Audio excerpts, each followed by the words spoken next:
ओम श्री कृष्ण परब्रह्मणे नमो नमः। श्रीमद्भगवद्गीता एकादशोऽध्यायः विश्वरूप संदर्शन योगः। 11ನೇ ಅಧ್ಯಾಯ ವಿಶ್ವರೂಪ ಸಂದರ್ಶನ ಬಗ್ಗೆ ನಾವು ವಿಚಾರ ಮಾಡ್ತಾ ಇದ್ವಿ. ಅರ್ಜುನ 36ನೇ ಶ್ಲೋಕದಿಂದ 46ನೇ ಶ್ಲೋಕದವರೆಗೆ ಅರ್ಜುನನ ಮೂಲಕ ಮಾಡಲ್ಪಟ್ಟ ಭಗವಂತನ ಸ್ತುತಿ, ನಮಸ್ಕಾರ, ಕ್ಷಮಾಯಾಚನೆ ಸಹಿತ ಪ್ರಾರ್ಥನೆ ಎಲ್ಲವನ್ನು ನೋಡಿದ್ವಿ 10 ಶ್ಲೋಕಗಳಲ್ಲಿ. ಅದರಲ್ಲಿ ಮೊಟ್ಟ ಮೊದಲು ತಾನೇ ಪದದ ಪ್ರಯೋಗ ಮಾಡಿ ಜಗತ್ತು ಹರ್ಷಿತವಾಗ್ತಕ್ಕಂಥದ್ದು, ಅವುಗಳ ಔಚಿತ್ಯ ಅಂದ್ರೆ ಉಚಿತವೇ ಆಗಿದೆ. ಏನು ಅದನ್ನ ಅರ್ಜುನ ಹೇಳ್ತಾ, ತಾನೇ ಋಷಿಕೇಶ ತವ ಪ್ರಕೀರ್ತಿಯ ಜಗತ್ ಪ್ರಹೃಷ್ಯತ್ಯನ ರಜ್ಯತೆ ಚ ರಕ್ಷಾಂಸಿ ಭೀತಾನೆ ದಿಶೋದ್ರವಂತಿ ಸರ್ವೇ ನಮಸ್ಯಂತಿ ಚ ಸಿದ್ಧ ಸಂಗಾಹ. ಆ ವಿಶ್ವರೂಪದಲ್ಲಿ ತಾನು ಕಂಡಂತ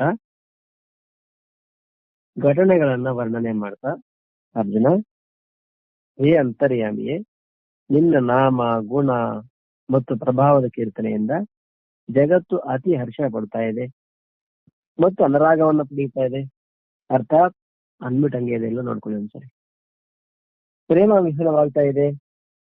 ಭಯಭೀತರಾದ ರಾಕ್ಷಸರು ದಶ ದಿಕ್ಕುಗಳಲ್ಲಿ ಧಾವಿಸ್ತಾ ಇದ್ದಾರೆ ಮತ್ತು ಎಲ್ಲಾ ಸಿದ್ಧಗಣಗಳ ಸಮುದಾಯವು ನಮಸ್ಕರಿಸುತ್ತಿರುವುದು ಯೋಗ್ಯವೇ ಆಗಿದೆ. ಹೇಗೆ ನೋಡಿದ್ದೆ ನಾನು ಅದನ್ನು. ಇನ್ನು ಇದೆಲ್ಲ ಸಿದ್ಧ ಸಮುದಾಯಗಳು ನಮಸ್ಕಾರಾದಿಗಳನ್ನ ಮಾಡೋದು ಉಚಿತವೇ ಆಗಿದೆ ಅಂತ ಹೇಳ್ತಾ, ಈಗ ಮುಂದಿನ ಶ್ಲೋಕಗಳಲ್ಲಿ ಪರಮಾತ್ಮನ ಪ್ರಭಾವದ ವರ್ಣನೆ ಮಾಡಿ ಅದೇ ಮಾತನ್ನ ಸಿದ್ಧಪಡಿಸ್ತಾ ಅರ್ಜುನನು ಪದೇ ಪದೇ ನಮಸ್ಕಾರ ಮಾಡತಕ್ಕಂತ ಭಾವನೆಯನ್ನು ವ್ಯಕ್ತಪಡಿಸ್ತಾ, ತಸ್ಮಾಚತೆ ನಮೇರನ್ ಮಹಾತ್ಮನ್ ಗರೀಯತೆ ಬ್ರಹ್ಮಣೋಪ್ಯಾದಿ ಕರ್ತರೆ ಅನಂತ ದೇವೇಶ ಜಗನ್ನಿವಾಸ ತ್ವಮಕ್ಷರಂ ಸದಸತ್ತತ್ ಪರಮ್ಯತು. ಹೇ ಮಹಾತ್ಮನೆ, ಚತುರ್ಮುಖ ಬ್ರಹ್ಮನಿಗೂ ಸಹ ಆದಿಕರ್ತನಾದ ಮತ್ತು ಎಲ್ಲರಿಗೂ ಹಿರಿಯವನಾದ ನಿನಗಾಗಿ ಇವರು ಹೇಗೆ ನಮಸ್ಕಾರ ಮಾಡದಿರುವರು? ಚತುರ್ಮುಖ ಬ್ರಹ್ಮನಿಗೂ ಕೂಡ ಆದಿಕರ್ತನಾಗಿದ್ದೀಯ. ಪರಮಾತ್ಮನ ನಾಭಿಕ ಬಲದಿಂದ ಜಗತ್ತನ್ನ ಬ್ರಹ್ಮ ಸೃಷ್ಟಿ ಮಾಡಿದ್ರೆ ಅಂತ ಬ್ರಹ್ಮನನ್ನೇ ಸೃಷ್ಟಿ ಮಾಡಿರ್ತಕ್ಕಂಥ ಎಲ್ಲರಿಗೂ ಹಿರಿಯರಾದ ನಿಮಗಾಗಿ ನಮಸ್ಕಾರ ಮಾಡದೆ ಇರುವುದಾದ್ರೂ ಹೇಗೆ ಅನ್ಬಿಟ್ಟಂಗೆ ಇದೆ. ನೋಡ್ಕೊಳ್ಳಿ, ಮೀಟ್ ಮಾಡ್ಕೊಳ್ಳಿ ಒಂದ್ಸರಿ. ಯಾಕೆಂದ್ರೆ ಹೇ ಅನಂತನೇ, ಹೇ ದೇವೇಶನೇ, ಹೇ ಜಗನ್ನಿವಾಸನೆ, ಯಾರು ಸತ್ತು ಅಸತ್ತು ಮತ್ತು ಅದಕ್ಕಿಂತ ಶ್ರೇಷ್ಠವಾದ ಅಕ್ಷರ ಅರ್ಥಾತ್ ಸಚ್ಚಿದಾನಂದಗನ ಬ್ರಹ್ಮನಿದ್ದಾನೋ ಅವನು ನೀನೇ ಆಗಿದ್ದೀಯ. ಸತ್ತು ಅಸತ್ತು ಅದಕ್ಕಿಂತ ಶ್ರೇಷ್ಠವಾದ ಅಕ್ಷರ, ಇದ್ರ ಬಗ್ಗೆ ನಾವು ಕೂಡ ವಿಚಾರ ಮಾಡಿದ್ವಿ. ಏನಪ್ಪಾ ಸತ್ತು ಅಸತ್ತು?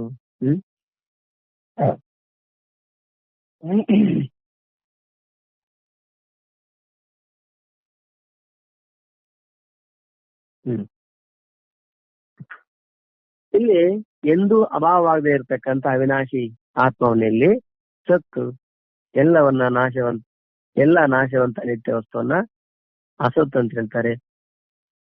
ಈ ಸತ್ತು ಅಸತ್ತು ಬಗ್ಗೆ 7ನೇ ಅಧ್ಯಾಯದಲ್ಲಿ ಪರ ಮತ್ತು ಅಪರ ಪ್ರಕೃತಿ ಹಾಗೂ 15ನೇ ಅಧ್ಯಾಯದಲ್ಲಿ ಅಕ್ಷರ ಮತ್ತು ಕ್ಷರಪುರುಷ ಅಂತ ಹೇಳಲಾಗಿದೆ. ಇದಕ್ಕಿಂತಲೂ ಶ್ರೇಷ್ಠವಾದ ಪರಮಾಕ್ಷರ ಸಚ್ಚಿದಾನಂದಗನ ಪರಮಾತ್ಮ ತತ್ವವೇ ಆಗಿದೆ. ಹೇಳು, ಕ್ಷರ ಅಕ್ಷರ, ಇಲ್ಲಿ ಸತ್ತು ಬೇರೆ ಅಲ್ಲ, ಅಕ್ಷರ ಬೇರೆ ಅಲ್ಲ.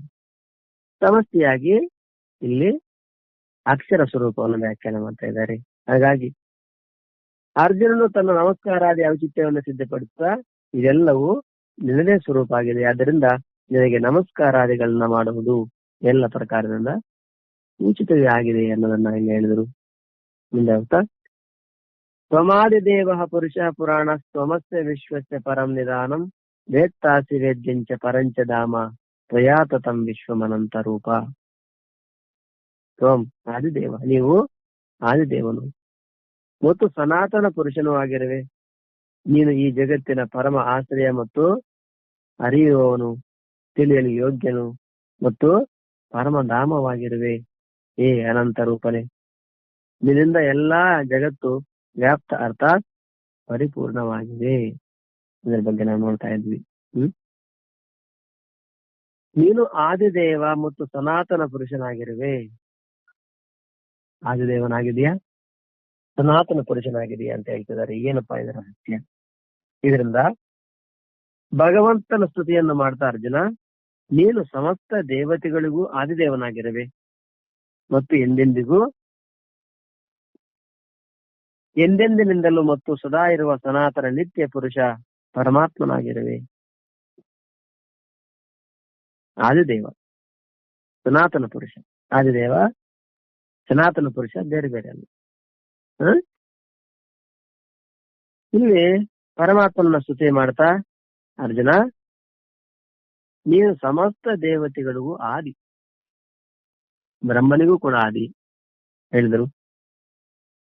ಮತ್ತು ಎಂದೆಂದಿನಿಂದಲೂ ಇರತಕ್ಕಂತ ಸನಾತನ ನಿತ್ಯ ಪುರುಷ, ಎಂದೆಂದಿನಿಂದಲೂ ಇರತಕ್ಕಂತ ಸನಾತನ ಸದಾ ಇರತಕ್ಕಂತ ನಿತ್ಯ ಪುರುಷನಾಗಿರುವೆ. ಇನ್ನು ಎಂದೆಂದಿನಿಂದಲೂ ಅಂದ್ರೆ ಕಾಲವನ್ನ ಹೋಲಿಕೆ ಕೊಟ್ಟು ಹೇಳ್ತಕ್ಕಂಥ ಮಾತು. ಕಾಲ ಕೂಡ ಪರಮಾತ್ಮನಲ್ಲಿ ಕಲ್ಪಿತವಾಗಿದೆ. ನೋಡಿದ್ವಿ, ಪರಮಾತ್ಮನಲ್ಲಿ ಕಾಲವನ್ನು ಕೂಡ ಕಲ್ಪಿಸಲಾಗಿದೆ. ವಾಸ್ತವವಾಗಿ ಪರಮಾತ್ಮನಲ್ಲಿ ಕಾಲ ಅಂತ ಇಲ್ಲವೇ ಇಲ್ಲ. ಆದ್ರೂ ಅದನ್ನು ಕಲ್ಪನೆ, ಪರಮಾತ್ಮನ ಆಧಾರವಾಗಿ ಕಾಲವನ್ನ ಕಲ್ಪನೆ ಮಾಡಲಾಗಿದೆ.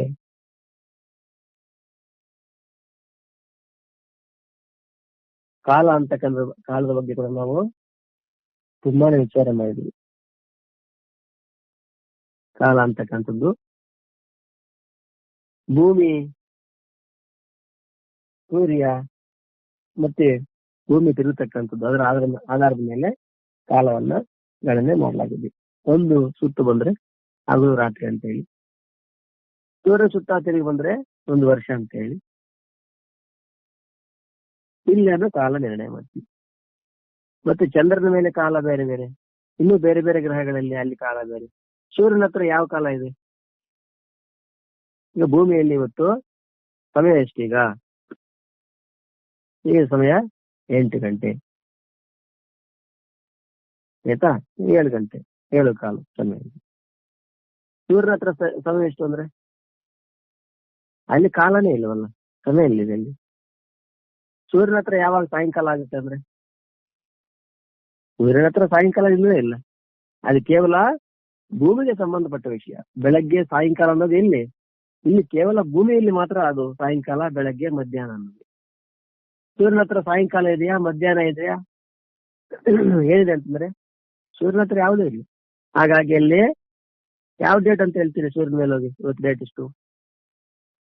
ಭೂಮಿಯ ಆ ಪರಿಭ್ರಮಣದ ಆ ಸ್ಥಿತಿಗೆ ಅನುಸಾರವಾಗಿ ಮನುಷ್ಯ ಕಾಲವನ್ನ ಕಲ್ಪನೆ ಮಾಡಿಕೊಂಡಿದ್ದಾನೆ. ನಿಜವಾಗ್ಲೂ ಕಾಲ ಅಂತಕ್ಕಂಥದ್ದು ದೈವ ನಿರ್ಮಿತ ಅಲ್ಲ, ಮಾನವ ನಿರ್ಮಿತ. ಕಲ್ಪನೆ ಮಾಡ್ಕೊಂಡಿದ್ದಾನೆ ಈ ಕಾಲದಲ್ಲಿ, ಆ ಕಾಲದಲ್ಲಿ ಅಂತ ಹೇಳಿ. ಹಾಗಾಗಿ ಇಲ್ಲಿ ಅದನ್ನ ಹೇಳ್ತಾರೆ. ಹಾಗಾಗಿ ಮತ್ತೆ ಕಾಲ ಶಬ್ದ ಯಾಕೆ ತಂದ್ರೆ ಇಲ್ಲಿ ಅಂತಂದ್ರೆ ನಮ್ಮಲ್ಲಿ ಆ ಕಲ್ಪನೆ ಇದೆಯಲ್ವಾ, ಹಾಗಾಗಿ ನಮ್ಗೆ ಅರ್ಥ ಆಗ್ಲಿಕ್ಕಾಗಿ ಇದರಿಂದ ಭಗವಂತನ ಸ್ತುತಿಯನ್ನು ಮಾಡ್ತಾ ಅರ್ಜುನ, ನೀನು ದೇವತೆಗಳಿಗೂ ಆದಿ ದೇವನಾಗಿ ಮತ್ತು ಎಂದೆಂದಿನಿಂದಲೂ, ಎಂದೆಂದಲೂ ಇದು ಕಾಲವಾಚಿಕ, ಮತ್ತು ಸದಾ ಇರತಕ್ಕಂಥವನು ನಿತ್ಯ ಸನಾತನ ಪುರುಷ ಪರಮಾತ್ಮನಾಗಿರುವೆ ಅಂತ ಹೇಳಿ ತಿಳಿಸ್ತಾ ಇದ್ದಾರೆ. ಇನ್ನು ನೀನು ಈ ಜಗತ್ತಿನ ಪರಮ ಆಶ್ರಯನಾಗಿರುವೆ. ಇದರಿಂದ ಅರ್ಜುನನು ಏನಪ್ಪಾ ಇದ್ರ ಭಾವ ಪ್ರಶ್ನೆ ಮಾಡ್ತಾ, ಎಲ್ಲಾ ಜಗತ್ತು ಪ್ರಳಯ ಕಾಲದಲ್ಲಿ ನಿನ್ನಲ್ಲೇ ಲೀನವಾಗುತ್ತದೆ ಮತ್ತು ಸದಾ ಕಾಲ ನಿನ್ನದೇ ಯಾವುದೋ ಒಂದು ಅಂಶದಲ್ಲಿರ್ತದೆ.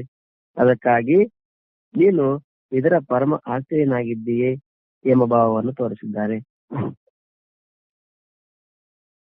ಜಗತ್ತಿಗೆ ಪರಮ ಆಶ್ರಯ ಏನಿ ಮಾತಿನ ಭಾವ ಅಂತ ಪ್ರಶ್ನೆ ಮಾಡ್ತಾ, ಇದರಿಂದ ಅರ್ಜುನ ನೀನು ಈ ಎಲ್ಲಾ ಜಗತ್ತು ಪ್ರಳಯ ಕಾಲದಲ್ಲಿ ನಿನ್ನಲ್ಲೇ ಲೀನವಾಗ್ತಾ ಇದೆ.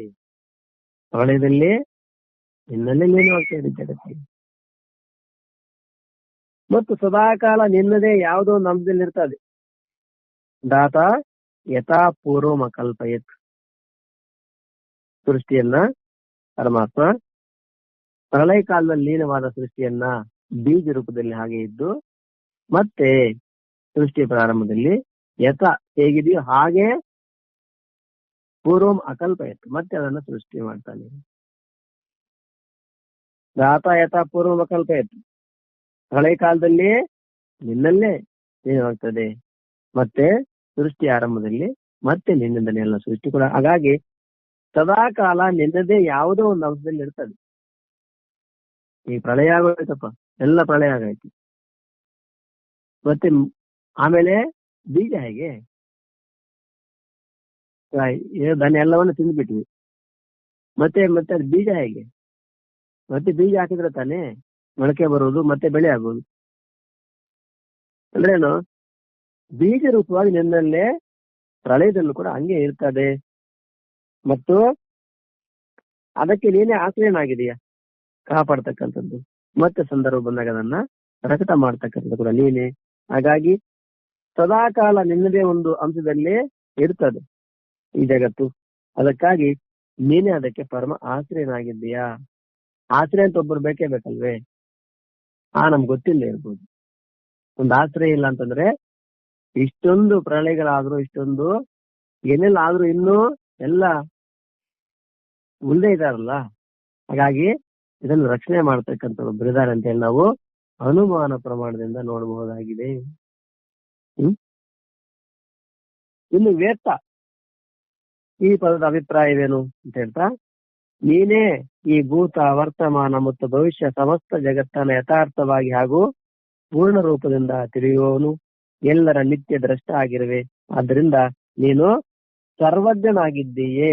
ನಿನಗೆ ಸದೃಶವಾದ ಸರ್ವಜ್ಞರು ಯಾರೂ ಇಲ್ಲ ಎಂಬ ಭಾವವನ್ನು ಅರ್ಜುನ ಕಾಣಿಸಿದ್ದಾನೆ. ವೇತ್ತ ಏನಪ್ಪ ವೇತ್ತ? ನೀನೇ ಈ ಭೂತ ವರ್ತಮಾನ ಮತ್ತು ಭವಿಷ್ಯ ಜಗತ್ತು ಸಮಸ್ತ ಜಗತ್ತನ್ನ ಯಥಾರ್ಥವಾಗಿ ಹಾಗೂ ಪೂರ್ಣ ರೂಪದಿಂದ ತಿಳಿಯುವವರು. ಈ ವರ್ತಮಾನ, ಭೂತ, ಭವಿಷ್ಯ ಸಮಸ್ತ ಜಗತ್ತನ್ನ ಯಥಾರ್ಥ ರೂಪವಾಗಿ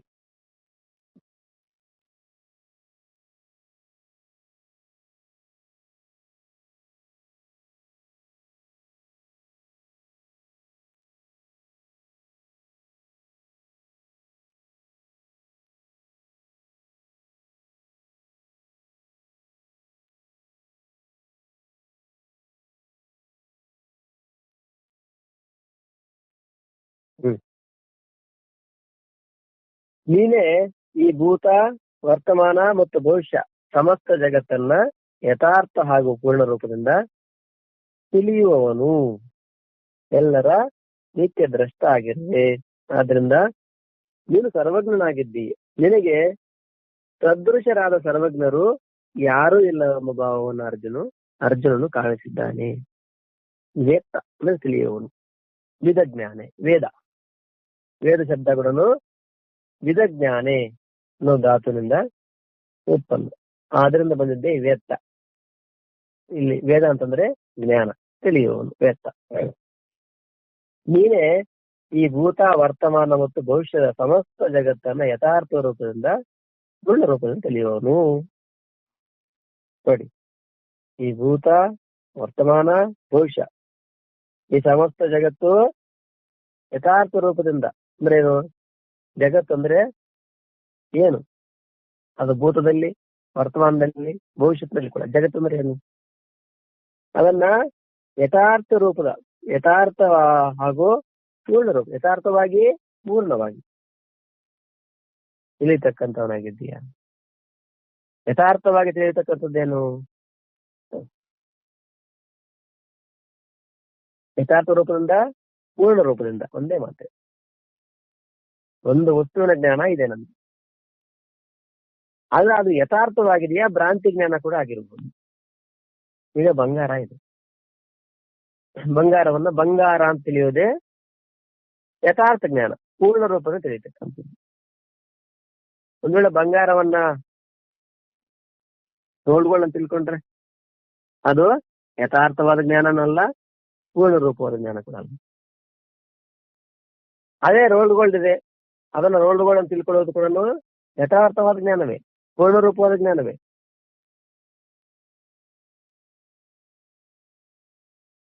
ಈಗ ಹಾವನ್ನು ತಿಳ್ಕೊಳ್ಳೋದು ಯಥಾರ್ಥವಾದ ಜ್ಞಾನ, ಪೂರ್ಣ ರೂಪವಾದ ಜ್ಞಾನ. ಹಗ್ಗವನ್ನು ಹಗ್ಗ ಅಂತ ತಿಳ್ಕೊಳ್ಳೋದು ಅದು ಕೂಡ ಯಥಾರ್ಥವಾದ ಜ್ಞಾನವೇ, ಪೂರ್ಣ ರೂಪವಾದ ಜ್ಞಾನವೇ.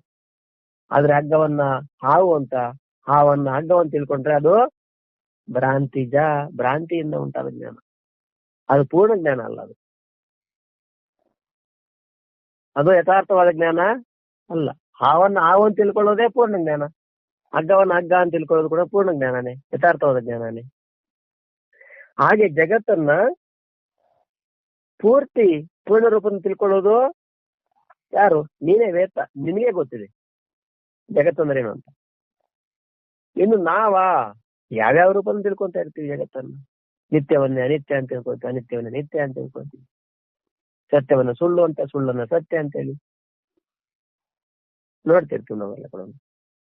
ಹಾಗೆ ಭೂತ ವರ್ತಮಾನ ಭವಿಷ್ಯ ಸಮಸ್ತ ಜಗತ್ತನ್ನ ಯಥಾರ್ಥ, ಅದು ಕಳೆದು ಹೋದ ಕಾಲದಲ್ಲಿರುವಂತ ವಸ್ತುಗಳ ವೈಭವಗಳಾಗಿರ್ಬೋದು, ಈಗಿರ್ತಕ್ಕಂಥ ಮುಂದೆ ಬರುವಂತ ಎಲ್ಲವನ್ನು ಕೂಡ ಯಥಾರ್ಥ ಪೂರ್ಣ ರೂಪದಿಂದ ತಿಳಿತಕ್ಕಂಥವನು ಎಲ್ಲರ ನಿತ್ಯ ದ್ರಷ್ಟ. ದ್ರಷ್ಟ ಶಬ್ದ ಇಲ್ಲಿ ದ್ರಷ್ಟ ದೃಶ್ಯ, ಎಲ್ಲವನ್ನ ತಿಳಿತಕ್ಕಂಥವನು ಯಾರು? ಪರಮಾತ್ಮ ಒಬ್ಬನೇ ಎಲ್ಲವನ್ನ ತಿಳಿತಕ್ಕಂಥವನು. ಅದು ನಿತ್ಯ ದ್ರಷ್ಟ. ನಿತ್ಯ ಯಾವಾಗ? ಇದು ಒಂದು ಕಾಲದಲ್ಲಿ ಕಾಲವಾಚಕ, ಇನ್ನೊಂದು ಅವಸ್ಥಾವಾಚಕ ಕೂಡ. ಈಗ ಜಾಗೃತ ಅವಸ್ಥೆ ಆಗಿರ್ಬೋದು, ಸ್ವಪ್ನ ಸುಷುಪ್ತ ಅವಸ್ಥೆ ಆಗಿರ್ಬೋದು, ಅದೇ ರೀತಿ ಭೂತ ಭವಿಷ್ಯದ ವರ್ತಮಾನ ಕಾಲದಲ್ಲೂ ಕೂಡ ಆಗಿರ್ಬೋದು. ಎಲ್ಲವನ್ನ ನೋಡ್ತಕ್ಕಂಥ ದ್ರಷ್ಟ. ಆದ್ರಿಂದ ನೀನು ಸರ್ವಜ್ಞನಾಗಿದ್ದೀಯೇ. ಸರ್ವಜ್ಞ, ಸರ್ವಂ ಜಾನಾತಿ. ಇದೇನು? ವರ್ತಮಾನವನ್ನು ಮತ್ತು ಭೂತವನ್ನ, ಅದೇ ರೀತಿ ಭವಿಷ್ಯತ್ತನ್ನ, ಅದೇ ರೀತಿ ಜಾಗೃತ ಸ್ವಪ್ನ ಸುಷುಪ್ತಿ ಎಲ್ಲವನ್ನು ಕೂಡ ತಿಳಿತಕ್ಕಂಥವನು. ನಿನಗೆ ಸದೃಶರಾದ ಸರ್ವಜ್ಞರು, ನಿನಗೆ ಸದೃಶವಾಗಿರ್ತಕ್ಕಂಥ, ನಿನಗೆ ಸಮಾನವಾಗಿ ಸರ್ವಜ್ಞ ಒಬ್ಬ. ನಿನ್ನ ಬಿಟ್ರೆ ಇನ್ನು ಸರ್ವಜ್ಞ ಇದ್ದಾರೆ. ಒಂದು ದ್ರಷ್ಟ ಬಿಟ್ರೆ ಮಿಕ್ಕ ಎಲ್ಲ ಕೂಡ ಜಡ ವಸ್ತುಗಳೇ. ತನ್ನನ್ನು ತಾನು ತಿಳಿಲಿಕ್ಕಾಗಲ್ಲ, ತನಗಿಂತ ಭಿನ್ನವಾದ ಯಾವ ವಸ್ತುಗಳನ್ನ ತಿಳಿಲಿಕ್ಕಾಗಲ್ಲ. ಹಾಗೆ ತನ್ನನ್ನು ತನಗಿಂತ ಭಿನ್ನವಾಗಿರ್ತಕ್ಕಂಥವುಗಳನ್ನು ಎಲ್ಲವನ್ನ ತಿಳಿತಕ್ಕಂಥವನು ನೀನೊಬ್ಬನೇ ಆಗಿದೀಯ. ಹಾಗಾಗಿ ನಿನಗೆ ಸದೃಶ ಸಮಾನರಾಗಿರ್ತಕ್ಕಂಥವ್ರು ಇನ್ಯಾರು? ಇದು ಯಾರು ಇಲ್ಲ, ಇನ್ನು ನೀನೊಬ್ಬನೇ. ಇಲ್ಲಿಬ್ಬರಿಲ್ಲ, ಇಲ್ಲಿ ಒಬ್ಬನೇ.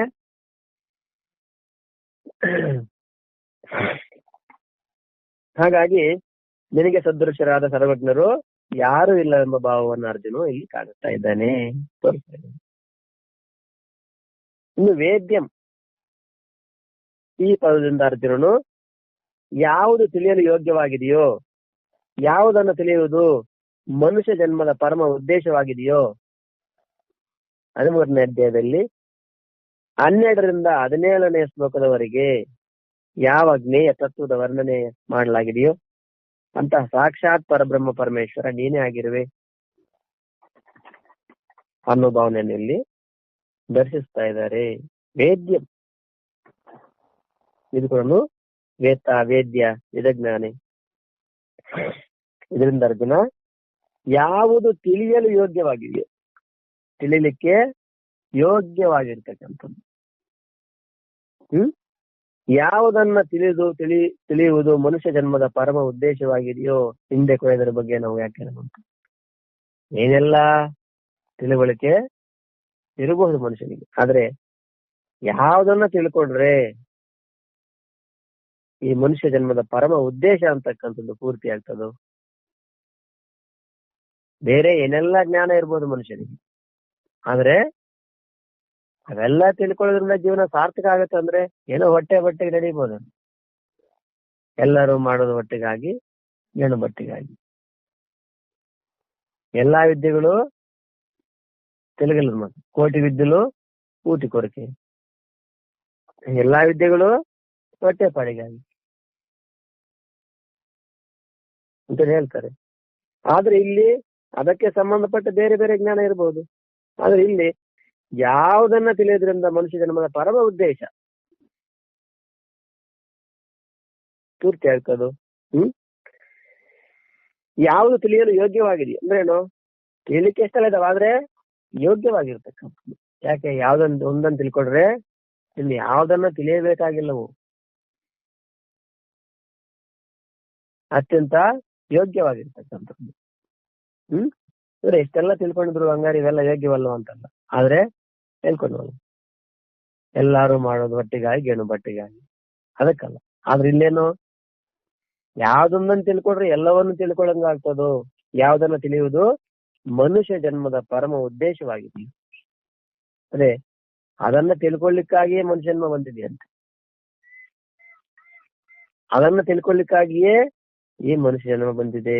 ಬೇರೆ ಬೇರೆ ತಿಳ್ಕೊಳ್ಳಿಕ್ಕೆ ಏನು ಮನುಷ್ಯನಾಗಿ ಹುಟ್ಟಬೇಕಾಗಿಲ್ಲ.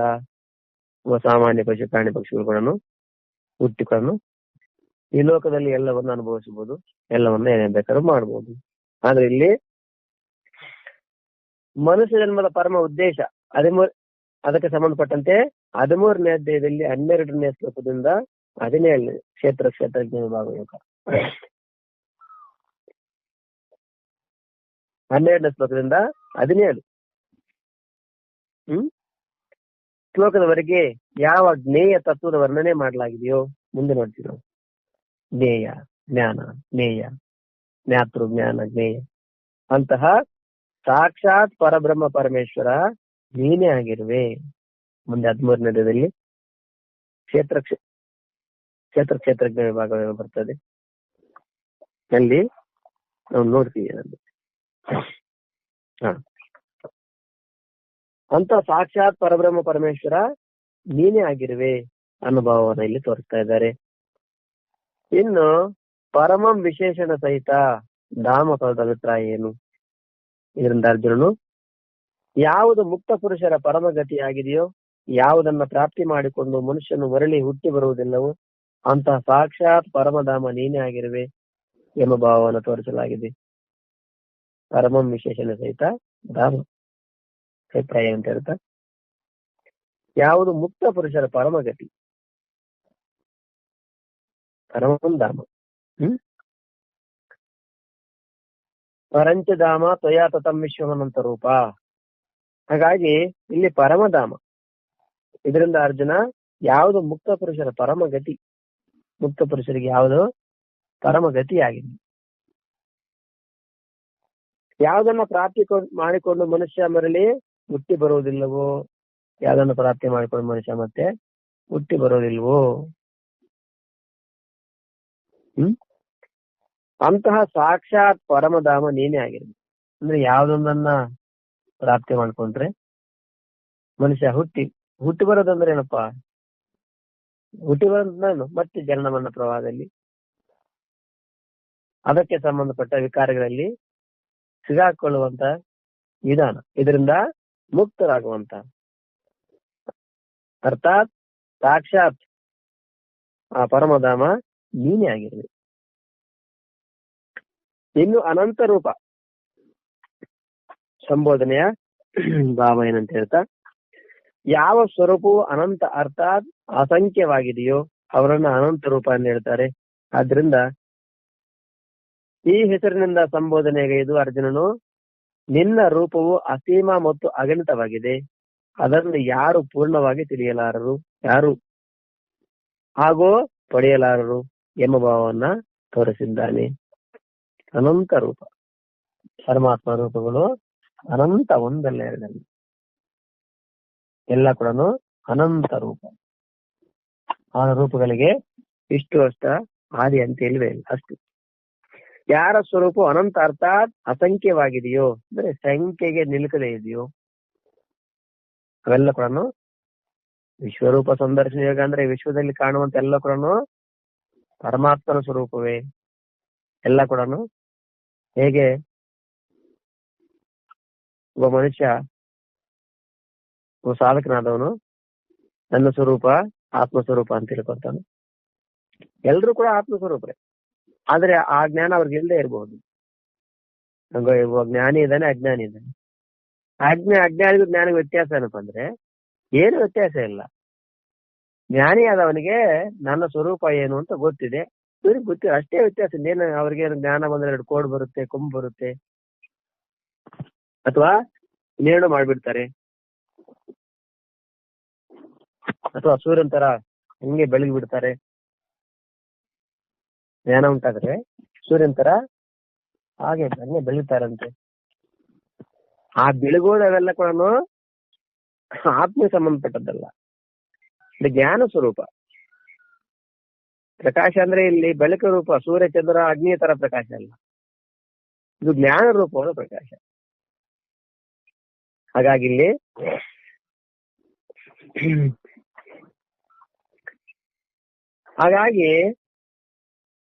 ವ್ಯತ್ಯಾಸ ಏನೂ ಇಲ್ಲ. ಜ್ಞಾನಿಗಳು ಅಜ್ಞಾನಿ ಎಲ್ಲರೂ ಅವರು ಇರ್ತಾರೆ, ಇವರು ಇರ್ತಾರೆ ಅಷ್ಟೇ.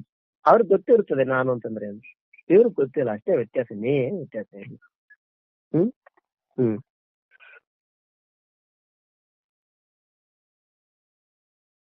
ಯಾರ ಸ್ವರೂಪ ಅನಂತ ಅರ್ಥಾತ್ ಅಸಂಖ್ಯವಾಗಿದೆಯೋ ಅವನನ್ನ ಅನಂತ ರೂಪ. ಹಾಗಾಗಿ ಎಲ್ಲಾ ಕಡೆ ತಾನೇ ಇರತಕ್ಕಂಥ ರೂಪ, ತನಗಿಂತ ಬೇರೆಯಾಗಿ. ಮತ್ತೆ ಅನಂತ ಶಬ್ದ ಹೆಂಗ್ ಬಂತು? ಶರೀರ ದೃಷ್ಟಿಯಿಂದ, ಶರೀರಗಳ ದೃಷ್ಟಿಯಿಂದ ಅನಂತ, ಆದ್ರೆ ಅಂತರ್ಯಾಮಿ ದೃಷ್ಟಿಯಿಂದ ಒಬ್ಬನೇ. ಹಾಗಾಗಿ ಯಾರ ಸ್ವರೂಪ ಅನಂತ ಅರ್ಥಾತ್ ಅಂದ್ರೆ ಒಬ್ಬಂದೇ ಅನಂತ, ಏಕೋಹಂ ಬಹುಶ್ಯಾಮ್, ಒಬ್ಬನೇ ಅನಂತವಾಗಿ, ಅಂದ್ರೆ ಬೇರೆ ಬೇರೆ ಶರೀರಗಳ ರೂಪದಲ್ಲಿ ಕಾಣಿಸ್ತಾ ಇದ್ದಾನೆ. ಅವರನ್ನೇ ಅನಂತ ರೂಪ ಅಂತ ಹೇಳ್ತಾರೆ. ಆದ್ರಿಂದ ಈ ಹೆಸರಿನಿಂದ ಸಂಬೋಧನೆ ಮಾಡಿ ಅರ್ಜುನ, ನಿನ್ನ ರೂಪವು ಅಸೀಮ ಮತ್ತು ಅಗಣಿತ. ನಿನ್ನ ರೂಪ ಅಸೀಮ ಮತ್ತು ಅಗಣಿತ, ನನ್ನ ಗಣನೆ ಮಾಡ್ಲಿಕ್ಕಾಗಲ್ಲ. ಅದನ್ನು ಯಾರು ಪೂರ್ಣವಾಗಿ ತಿಳಿಯಲಾರರು, ಅದನ್ನು ಪೂರ್ತಿಯಾಗಿ ಯಾರು ತಿಳ್ಕೊಳ್ಳಿಕ್ಕಾಗಲ್ಲ, ಹಾಗೂ ಪಡೆಯಲಾರರು. ಅಂದ್ರೆ ಇಲ್ಲಿ ಅನಂತ ರೂಪ, ಅದನ್ನ ಯಾರು ಪೂರ್ಣವಾಗಿ ತಿಳ್ಕೊಳ್ಳಿಕ್ಕಾಗಲ್ಲ. ಅಂದ್ರೆ ಇಲ್ಲಿ ಸಾಮಾನ್ಯ ಜನ, ಇದರ್ಥ ಯಾರು ಅಂದ್ರೆ ಜ್ಞಾನಿ ಪುರುಷರು, ಮಹಾನುಭಾವರು, ಅವರು ಕೂಡ ಅಂತಲ್ಲ ಅರ್ಥ. ಇಲ್ಲಿ ಸಾಮಾನ್ಯರು ಯಾರು ಕೂಡ ಅದನ್ನ ಪೂರ್ಣವಾಗಿ ತಿಳಿಲಿಕ್ಕಾಗಲ್ಲ, ಪಡೆಯಲಿಕ್ಕೆ ಕೂಡ ಆಗಲ್ಲ ಅನುಭವನ ಇಲ್ಲಿ ತೋರಿಸ್ತಾ ಇದ್ದಾರೆ. ಈ ಸಮಸ್ತ ಜಗತ್ತು ನಿನ್ನಿಂದ ಪ್ರಾಪ್ತವಾಗಿದೆ, ಈ ಮಾತಿನ ಅಭಿಪ್ರಾಯವೇನು? ಇದರಿಂದ ಅರ್ಜುನನು, ಇಡೀ ವಿಶ್ವದ ಪ್ರತಿಯೊಂದು ಪರಮಾಣುವಿನಲ್ಲೂ ನೀನು ವ್ಯಾಪ್ತನಾಗಿರುವೆ, ಇದರ ಯಾವ ಸ್ಥಾನವು ನಿನ್ನಿಂದ ಬರಿದಾಗಿಲ್ಲ ಅನ್ನೋ ಭಾವವನ್ನ ಇಲ್ಲಿ ತೋರಿಸ್ತಾ ಇದ್ದಾನೆ. ಸಮಸ್ತ ಜಗತ್ತು ನಿನ್ನಿಂದ ವ್ಯಾಪ್ತವಾಗಿದೆ, ಸಮಸ್ತ ಜಗತ್ತಿನಿಂದ ವ್ಯಾಪಿಸಿದೆ. ಇದರ ಅಭಿಪ್ರಾಯ ಏನು ಅಂತ ಹೇಳ್ತಾ, ಇದರಿಂದ ಅರ್ಜುನ ಇಡೀ ವಿಶ್ವದ ಪ್ರತಿಯೊಂದು ಪರಮಾಣುವಿನಲ್ಲಿ, ಅಣುಗಳು, ಪರಮಾಣುಗಳು. ಪರಮಾಣು ಹೇಗೆ ಒಂದು ಅಣುವನ್ನೇ, ಒಂದು ವಸ್ತುವನ್ನು ಭಾಗ ಮಾಡ್ತಾ ಮಾಡ್ತಾ ಮಾಡ್ತಾ ಹೋಗ್ತಾ ವಿಭಾಗ ಮಾಡ್ಲಿಕ್ಕೆ ಸಾಧ್ಯವಾಗದೇ ಇರತಕ್ಕಂಥದನ್ನೇ ಅಣು ಅಂತಾರೆ. ಅದನ್ನು ಕೂಡ ಭಾಗ ಮಾಡಿದ್ರೆ ಅದನ್ನೇ ಪರಮಾಣುಗಳು ಹೇಳ್ಕೊಂಡು, ದ್ವಿಣುಕ, ತ್ರಿಣುಕ ಅಂತೇಳಿ 3-4 ಅಣುಗಳು ಸೇರಿದ್ರೆ ಹೇಗಿರ್ತದೆ? ಮನೆ ಮೇಲಿಂದ ಸೂರ್ಯನ ಕಿರಣಗಳು ಬೆಳಗ್ಗೆ ಅಥವಾ ಮಧ್ಯಾಹ್ನ ಬಂದಾಗ ಸಣ್ಣ ಧೂಳಿನ ರೀತಿಯಲ್ಲಿ ಹಾಗೆ ಮೇಲೆ ಹಾರ್ತಾ ಇರ್ತವೆ. ಅವು ಬರೀ ಕಣ್ಣಿಗೆ ಮಾಮೂಲಾಗಿ ಕಾಣಿಸಲ್ಲ, ಆದ್ರೆ ಸೂರ್ಯನ ಕಿರಣಗಳನ್ನು ನೋಡಿದಾಗ ಅಲ್ಲಿ ಹಾಗೆ ಮೇಲೆ ಹೋಗ್ತಾ ಇರ್ತವೆ, ಎಲ್ಲ ಸಣ್ಣ ಸಣ್ಣ ಧೂಳು ಕಣಗಳ ತರ. ಅದನ್ನೇ ದ್ವಿಣುಕ, ತ್ರಿಣುಕ ಅಂದ್ರೆ 2-3 ಅಣುಗಳು ಸೇರಿದ್ರೆ ನಮ್ಗೆ ಕಾಣಿಸ್ತಕ್ಕಂಥದ್ದು, ಮೇಲೆ ಹೋಗ್ತಕ್ಕಂಥದ್ದು. ಅಲ್ಲ, ಆ ಸ್ವಲ್ಪ ಜಾಗದಲ್ಲಿ ಅಷ್ಟೆಲ್ಲ ಮೇಲೆ ಹೋಗ್ತಿರ್ಬೇಕಾದ್ರೆ ಎಲ್ಲಾ ಕಡೆ ಎಷ್ಟು ಧೂಳು ತರ ಅಣುಗಳು ಅಂದ್ರೆ ಇದು ಕೆಲವೊಂದು ವಿಜ್ಞಾನದ ಪ್ರಕಾರ ಕೂಡ ಈ ಜಗತ್ತು ಅಂತಕ್ಕಂಥದ್ದು ಅಣುಗಳಿಂದಾನೆ, ಅಣುಗಳಿಂದಾನೆ ಮಾಡಲ್ಪಟ್ಟಿದೆ ಎಲ್ಲ ಹೇಳ್ತಾರಲ್ವಾ. ಹಾಗೆ ಇಲ್ಲಿ ಕೂಡ ಇಡೀ ವಿಶ್ವದ ಪ್ರತಿಯೊಂದು ಪರಮಾಣುನಲ್ಲಿ ಕೂಡ ವ್ಯಾಪ್ತನಾಗಿರುವೆ. ಅಂದ್ರೆ ಏನು? ಇಡೀ ಜಗತ್ತೆಲ್ಲ ಪರಮಾತ್ಮದಿಂದಲೇ ವ್ಯಾಪಿಸಿದೆ. ಇದರ ಯಾವ ಸ್ಥಾನವನ್ನು ಅಂದ್ರೆ ಏನು? ಇಲ್ಲಿ ಪರಮಾತ್ಮ ಇಲ್ಲ ಅನ್ನೋ ಮಾತಿಲ್ವೇ?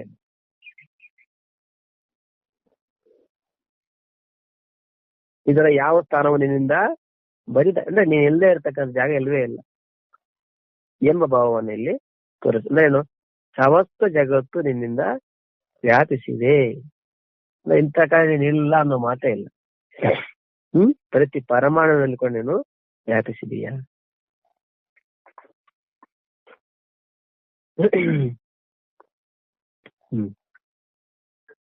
ವಾಯುರ್ಯಮೋಗ್ನಿವರುಣಃ ಶಶಾಂಕಃ ಪ್ರಜಾಪತಿಸ್ತ್ವಂ ಪ್ರಪಿತಾಮಹಶ್ಚ ನಮೋ ನಮಸ್ತೆಸ್ತು ಸಹಸ್ರಕೃತ್ವಃ ಪುನಶ್ಚ ಭೂಯೋಪಿ ನಮೋ ನಮಸ್ತೆ. ವಾಯುರ್ಯಮೋಗ್ನಿವರುಣಃ ಶಶಾಂಕಃ ಪ್ರಜಾಪತಿಸ್ತ್ವಂ ಪ್ರಪಿತಾಮಹಶ್ಚ ನಮೋ ನಮಸ್ತೆಸ್ತು ಸಹಸ್ರಕೃತ್ವಃ ಪುನಶ್ಚ ಭೂಯೋಪಿ ನಮೋ ನಮಸ್ತೆ. ವಾಯುರ್ಯಮೋಗ್ನಿರ್ವರುಣಃ ಶಶಾಂಕಃ ಪ್ರಜಾಪತಿಸ್ತ್ವಂ ಪ್ರಪಿತಾಮಹಶ್ಚ ನಮೋ ನಮಸ್ತೆಸ್ತು ಸಹಸ್ರಕೃತ್ವಃ ಪುನಶ್ಚ ಭೂಯೋಪಿ ನಮೋ ನಮಸ್ತೆ. ವಾಯುರ್ಯಮೋಗ್ನಿರ್ವರುಣಃ ಶಶಾಂಕಃ ಪ್ರಜಾಪತಿಸ್ತ್ವಂ ಪ್ರಪಿತಾಮಹಶ್ಚ ನಮೋ ನಮಸ್ತೆಸ್ತು ಸಹಸ್ರಕೃತ್ವಃ ಪುನಶ್ಚ ಭೂಯೋಪಿ ನಮೋ ನಮಸ್ತೆ.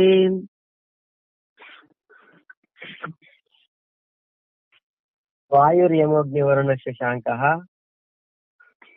ಪ್ರಜಾಪತಿಸ್ತ್ವಂ ಪ್ರಪಿತಾಮಹಶ್ಚ ನಮೋ ನಮಸ್ತೆಸ್ತು ಸಹಸ್ರಕೃತ್ವಃ ಪುನಶ್ಚ ಭೂಯೋಪಿ ನಮೋ ನಮಸ್ತೆ. ತ್ವಂ ವಾಯುಃ ಯಮಃ ಅಗ್ನಿಃ ಶಶಾಂಕಃ ಪ್ರಜಾಪತಿಃ ಚ ಪ್ರಪಿತಾಮಹಃ ತೇ ಸಹಸ್ರಕೃತ್ವಃ ನಮಃ ನಮಃ ಅಸ್ತು ತೇ ಭೂಯಃ ಅಪಿ ಪುನಃ ಚ ನಮಃ ನಮಃ. ಪರಮಾತ್ಮನ ಸ್ತುತಿ ಮಾಡ್ತಾ ಇರ್ತಕ್ಕಂಥ ಎಲ್ಲ ಶ್ಲೋಕಗಳು ಅರ್ಜುನ ಹೇಳಿದ್ರು. 4 ಶ್ಲೋಕಗಳ ಮುಖಾಂತರವಾಗಿ ಸ್ತುತಿ ಮತ್ತೆ ಮತ್ತೆ ನಮಸ್ಕಾರಗಳನ್ನ ಸಮರ್ಪಣೆ ಮಾಡ್ತಾನೆ. ವಾಯುರ್ಯಮೋಗ್ನಿವರುಣ ಶಶಾಂಕಃ ತ್ವಂ ವಾಯು, ನೀನು ವಾಯುವಾಗಿರುವೆ. ಯಮಃ, ಯಮನು ಕೂಡ ನೀನಾಗಿದೆ. ಯಾಕೆ? ಇಲ್ಲಿ ಯುಗದಲ್ಲಿ ಯಮನು ಕೂಡ ನನ್ನ ಸ್ವರೂಪನೇ. ಪುಣ್ಯಾತ್ಮರು ಹೇಗೆ ಕಾಣಿಸ್ತಾನೆ, ಪಾಪಾತ್ಮ ಹೇಗೆ ಕಾಣಿಸ್ತಾನೆ ನೋಡಿದ್ವಿ ನಾವು. ಇನ್ನು ಅಗ್ನಿ, ವಾಯುನೇನೆ, ಯಮನೇನೆ, ಅಗ್ನಿನೇನೆ, ವರುಣನು ಕೂಡ, ಶಶಾಂಕಃ ಪ್ರಜಾಪತಿ, ಚಂದ್ರ ಕೂಡ ನೀನೆ, ಪ್ರಜೆಗಳ ಒಡೆಯ ಬ್ರಹ್ಮ ಅದು ಕೂಡ ನೀನೆ. ಮತ್ತು ಪ್ರಪಿತಾಮಹ, ಬ್ರಹ್ಮನಿಗೂ ತಂದೆಯಾಗಿದ್ದೀನಿ. ಪಿತಾಮಹ ಪ್ರಪಿತಾಮಹ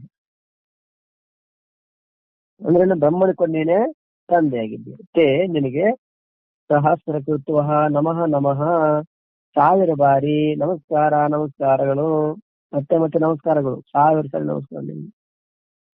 ಅಷ್ಟು ಇರಲಿ, ನಿನ್ಗೆ 1000 ನಮಸ್ಕಾರ ಇರಲಿ. ತೇ ಭೂಯ ಹಾಪಿ ಪುನಃ ಚ ನಮಃ ನಮಃ, ನಿಮ್ಗೆ ಮತ್ತೆ ಪುನಃ ಕೂಡ ಪದೇ ಪದೇ ನಮಸ್ಕಾರ. ಎಷ್ಟು ನಮಸ್ಕಾರಗಳು ಹೇಳಿದ್ರು ಸಾಕು ಅನ್ನಿಸ್ತಾ ಇಲ್ಲ. ಆ ಪರಮಾತ್ಮನ ವಿಶ್ವರೂಪವನ್ನು ನೋಡಿ ಆಶ್ಚರ್ಯಚಕಿತನಾದ ಅರ್ಜುನನು ಪರಮಾತ್ಮನಲ್ಲಿ ಎಷ್ಟು ನಮಸ್ಕಾರ ಹೇಳಿದ್ರು ಸಾಕಾಗಲ್ಲ. ಇದು ಉತ್ತಮ ಭಕ್ತಿಯ ಲಕ್ಷಣ ಹೇಳ್ಕೊಂಡು.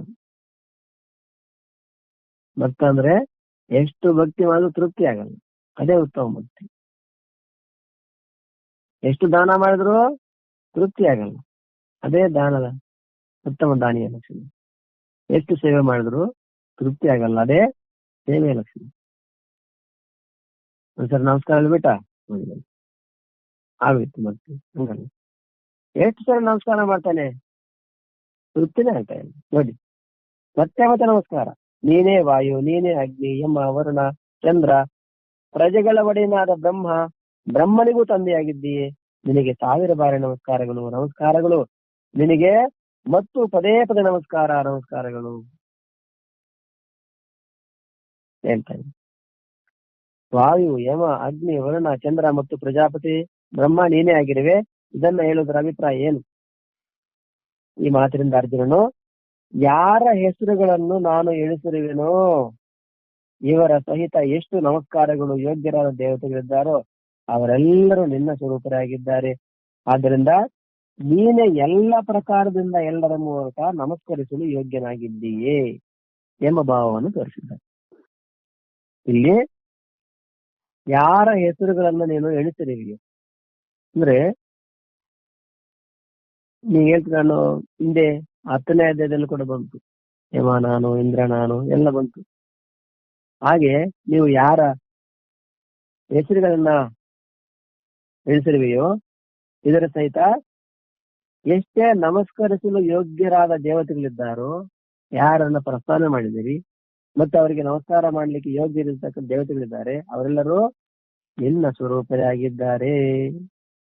ಆದ್ರಿಂದ ನೀನೆ ಎಲ್ಲಾ ಪ್ರಕಾರದಿಂದ ಎಲ್ಲರ ಮೂಲಕ ನಮಸ್ಕರಿಸಲು ಯೋಗ್ಯನಾಗಿದ್ದೀಯೇ. ಹಾಗಾಗಿ ನೀನು ಎಲ್ಲಾ ಪ್ರಕಾರದಿಂದ ಎಲ್ಲರ ಮೂಲಕ ನಮಸ್ಕರಿಸಲು ಅಂದ್ರೇನು? ಅವರೆಲ್ಲರ ಮುಖಾಂತರವಾಗಿ ನಿಮಗೆ ನಮಸ್ಕಾರಗಳು, ನಮಸ್ಕರಿಸಲು ಯೋಗ್ಯನಾಗಿದ್ದೀಯೇ ನಮ್ಮ ಭಾವನೆ ತೋರಿಸ್ತಾ ಇದ್ದಾರೆ. ಇನ್ನು ನೀನೇ ಪ್ರಪಿತಾಮಹ, ಅರ್ಥಾತ್ ಬ್ರಹ್ಮನಿಗೂ ತಂದೆ ಆಗಿರುವೆ. ಹೇಗೆ? ಪಿತಾ ಅಂದ್ರೆ ತಂದೆ, ಆ ತಂದೆಗೆ ತಂದೆ ಪ್ರಪಿತಾಮಹ.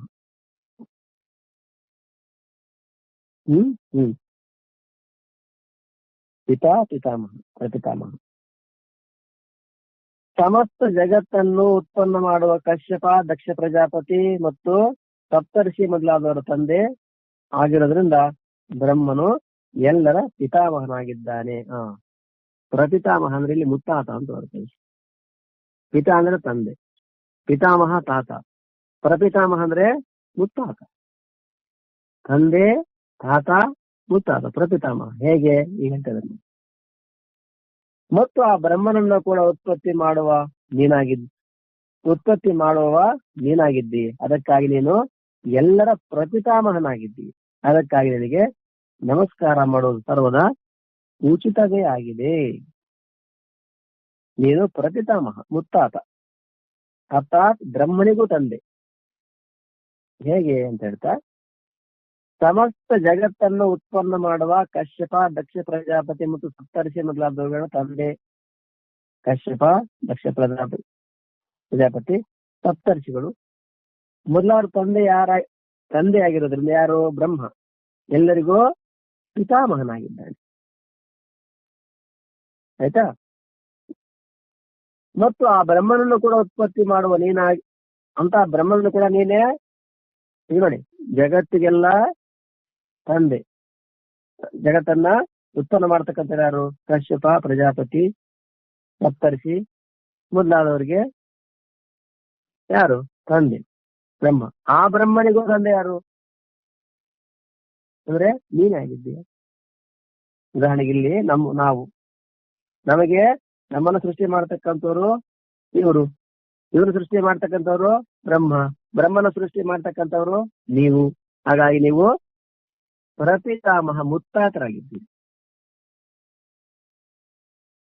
ಅದಕ್ಕಾಗಿ ನೀನು ಎಲ್ಲರ ಪ್ರಪಿತಾಮಹನಾಗಿದ್ದೀಯೇ. ಅದಕ್ಕಾಗಿ ನಿಮ್ಗೆ ನಮಸ್ಕಾರ ಮಾಡ್ತಕ್ಕಂಥ ಸರ್ವದಾ ಉಚಿತವೇ ಆಗಿದೆ. ನಿಮ್ಗೆ ನಮಸ್ಕಾರ ಮಾಡಿ ಸರ್ವದಾ ಉಚಿತನೇ ಆಗಿದೆ. ಇನ್ನು ಸಹಸ್ರಕೃತ್ವ ಪದದ ಸಹಿತ ಬಾರಿಗೂ ನಮಃ ಪದದ ಪ್ರಯೋಗದ ಭಾವ ಏನು? ಸಹಸ್ರಕೃತ್ವ ಪದದ ಸಹಿತ ಬಾರಿಗೂ ನಮಃ. ಸಹಸ್ರಕೃತ್ವ ಪದದ ಜೊತೆಗೆ ಬಾರಿಗೂ ನಮಃ ಪದದ ಪ್ರಯೋಗ ಇದು. ಅರ್ಜುನನು ಭಗವಂತನನ್ನ ಕುರಿತು ಸಮ್ಮಾನ ಮತ್ತು ತನ್ನ ಭಯದ ಕಾರಣ 1000 ಬಾರಿ ನಮಸ್ಕಾರ ಮಾಡಿದ್ರು ಅವನಿಗೆ ತೃಪ್ತಿ ಆಗುವುದಿಲ್ಲ. ಹಾಗೂ ಅವನಿಗೆ ನಮಸ್ಕಾರಗಳನ್ನು ಮಾಡುತ್ತಲೇ ಇರಬೇಕು ಎಂದು ಬಯಸ್ತಾನೆ ಎಂಬ ಭಾವವನ್ನ ತೋರ್ಪಡಿಸಿದ್ದಾನೆ. ಸಹಸ್ರಕೃತ್ವ ಅಂದ್ರೆ ನಿಮ್ಗೆ ಸಹಸ್ರ ನಮಸ್ಕಾರಗಳು ಏನು, ಇಲ್ಲಿ ಬಾರಿಗೂ ಸಹಸ್ರಕೃತ್ವ ಪದದ ಸಹಿತ ಬಾರಿಗೂ ನಮಃ ಪದದ ಪ್ರಯೋಗ ಮಾಡಿ ಅರ್ಜುನ ಭಗವಂತನನ್ನು